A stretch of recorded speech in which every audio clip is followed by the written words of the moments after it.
Joining me now to forecast the 2018 midterm elections is longtime Republican pollster John McLaughlin. He is CEO and partner at McLaughlin and Associates. He has also done polling for President Trump and, of course, many other Republican figures over the years. And, John, thank you very much for being with us. Greg, great to be here. Well, there's still a few more states that need to have their primaries, but we're clearly getting close to the general election season since Labor Day is not too far away. Democrats are giddy about the prospect of a blue wave. Republicans, for the most part, to me, seem nervous but not without hope of maintaining their majorities. What do you look at right now as the best barometer for how midterms will go, since polling, especially in House races, is kind of suspect at this point? Do you look at generic ballot, presidential approval, or something else? I think it's a combination of factors, but the best is the strength of the incumbent. So if you're a Republican running for office, you'd like to see that the incumbent has good favorable ratings, a good job approval, even beyond what the generic ballot would be. So you look for the popularity of the incumbent.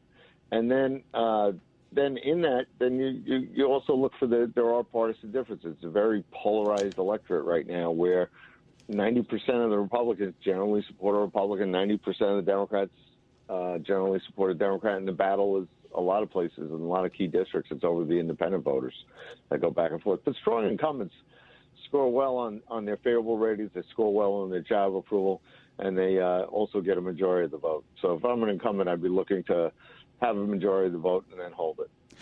So if 90% is already locked in, that means obviously turnout's going to be critical. Which side do you think has the enthusiasm advantage right now? Well, I think, go back there, it's 90% of the polarized parties usually. Right. You know, there's differences by district. But I think the critical factor is for President Trump to win in 2016, we had a strategy to bring out new voters because all the polls were showing us losing. At some point in June, the president, Jared Kushner, they said to me, how are we going to win? And I said, well, certainly maximize the anti-Obama, anti-Hillary voter, because a lot of people forget now the majority of Americans thought the country was on the wrong track, 2/3 of the voters. And so we were going to max out those people who were coming to the polls. We also were going to siphon up the Libertarian vote because they didn't want to vote for Hillary. And at the time, Gary Johnson was running in double digits. But the third thing we did was we were going to go get new voters. The turnout for Romney and Obama was actually lower than the turnout of the previous election. So you only had 130 million people vote in 2012, and there were 90 million people that didn't vote. So our strategy was to identify people who might have voted in 2008, might have voted in 2010, but didn't vote in 2012. And we identified those voters. They're mainly working-class voters. A lot of them were from the Rust Belt states as well as the Sun Belt states. It was really a heartland coalition. They were working middle-class voters that the president, this New York City billionaire, had an appeal for because they related to him on issues like trade, immigration, other things, draining the swamp in Washington, anti-establishment issues that they came out and voted for. So in the record turnout, we had 9 million more people came out in 2016 than 2012.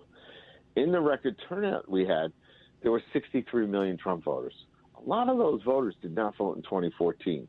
So the success for the Republicans is really about motivating those 2016 Trump voters to come back out.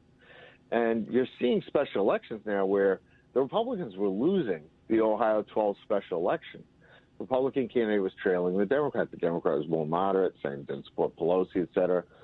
And the president went in there at the last minute, held a rally, endorsed the candidate, and the Republican was able to win.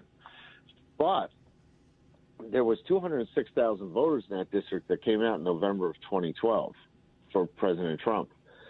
In the special election for Congress, only 102,000 people voted for the Republicans. So you have 104,000 Trump voters sitting there that they have to motivate now to get back out in November to reelect the Republican in that district. And there's all the key districts where the Republicans are in competition right now. There's probably about 100,000 Trump voters who voted in 2016, didn't vote in 2014. Voted in 2016, didn't vote in 2014, that the Republicans need to motivate to get out to vote. And Trump is not on the ballot. So they really need to push his agenda. But he is planning to be on the stump a lot this fall. And you mentioned that presidential approval is a critical figure. Most polls right now have him in the mid-40s. One has him up at 50%. That's better than he had been over the past few months.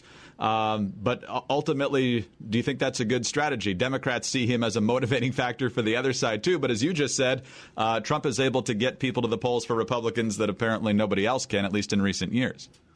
Right. And those polls that you're citing, a lot of those polls are undervalue Republicans and the Trump voters. You saw that in 2016. All these polls were wrong because they didn't pick up the strength of likely voters and Trump voters. They didn't anticipate the new voters coming in. So the poll that you're referring to that has him at 50% job approval, that's the Rasmussen poll. He popped 50% this week. And last month we had the president at a 48% job approval, which overall, compared to last November, he's grinded up where he has a net improvement of about 10 points on his job approval. So as he goes up, those candidates are likely to support the Republicans for Congress if they support his agenda.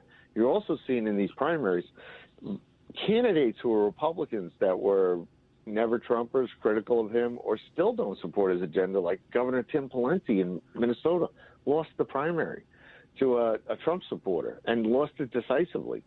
So these Republicans are motivated really not by his personality, although he gets a lot of publicity, it's really the issues.